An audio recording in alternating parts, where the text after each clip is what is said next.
Everybody click on the pivot table over here. Notice when you pick on the pivot table, you get two extra menus up top. Now it says pivot table analyze. A couple years ago, it just said the word analyze there. So hopefully you have something that says analyze or pivot table analyze. And then you also have the design menu when you click on the pivot table. Let's pick on pivot table analyze right there.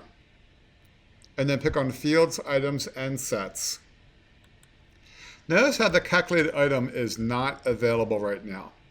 Here's what you want to do. You want to pick on one of the headings. So pick on the word Southwest, or you can pick on one of the headings on the side. So I'll pick on the word Southwest there. Now pick on fields, items, and sets. And notice now the calculated item is lit up. So for that one, you have to click on one of the headings like we just did. Go with calculated item, please. And then pick on calculated item. And now that one should be available. And now we should have this screen. Remember a few years ago when American merged with US Air? Well, we're going to make a combination of that. So for the name, type in the word merged value. Just type it in, please.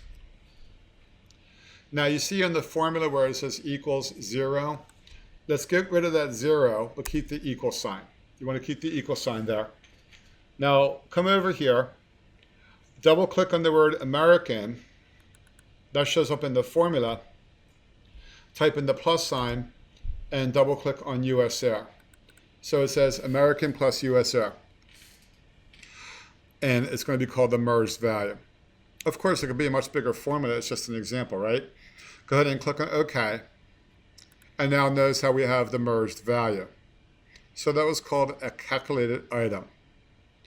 To make that one light up, you have to click on one of the headings, either on the headings at the top or on the side, and then I would pick on fields, items, and sets. And there's the calculated item.